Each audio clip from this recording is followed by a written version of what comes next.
President Donald ট্রাম্পের সঙ্গে মুখোমুখি বসলেন ইউক্রেনের প্রেসিডেন্ট জেলেনস্কি। আলোচনার কেন্দ্রবিন্দু রাশিয়া ইউক্রেন যুদ্ধ থামানোর পথ। ট্রাম্প সরাসরি বার্তা দিলেন, যুদ্ধ বন্ধ করতে চাইলে ইউক্রেনকে কিছু ভূখণ্ড ছাড়তে হতে পারে, ক্রিমিয়া কিংবা পূর্ব ইউক্রেনের অঞ্চল আপোষের তালিকায়। বিনিময় যুক্তরাষ্ট্র ও ইউরোপ দিতে পারে ন্যাটো সদৃশ নিরাপত্তা গ্যারান্টি। কিন্তু সিদ্ধান্ত জেলেনস্কির। তিনি কি শান্তির বিনিময়ে নিজের দেশের মাটি ছাড়বেন, নাকি শেষ পর্যন্ত লড়াই চালিয়ে যাবেন? এই প্রশ্ন এখন সারা বিশ্বের আলোচনার কেন্দ্রে।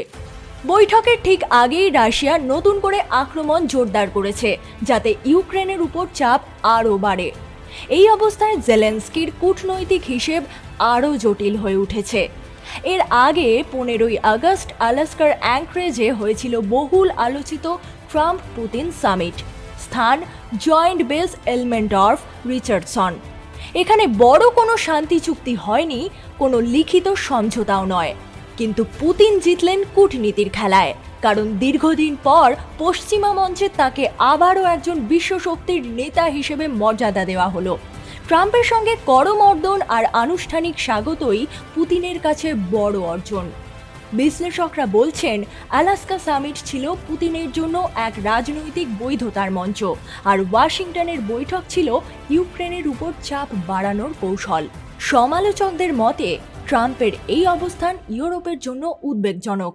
কেউ কেউ এটাকে নতুন ইয়াল্টা বলে সতর্ক করছেন, যেখানে ইউরোপের মানচিত্রে নতুন বিভাজনের সম্ভাবনা তৈরি হতে পারে।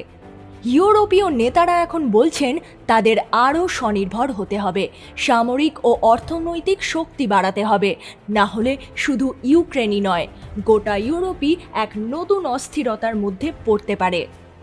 18ই আগস্টের ওয়াশিংটন বৈঠকের শান্তির আভাস আর 15ই আগস্টের আলাস্কা সামিটে পুতিনের কূটনৈতিক জয়, দুটি ঘটনাই দেখাচ্ছে ইউক্রেন যুদ্ধ এখন শুধু গোলাগুলি নয়, বরং এক জটিল কূটনৈতিক দাবার খেলায় পরিণত হয়েছে। প্রশ্ন একটাই, শেষমেশ শান্তি আসবে, নাকি যুদ্ধের নতুন অধ্যায় শুরু হবে?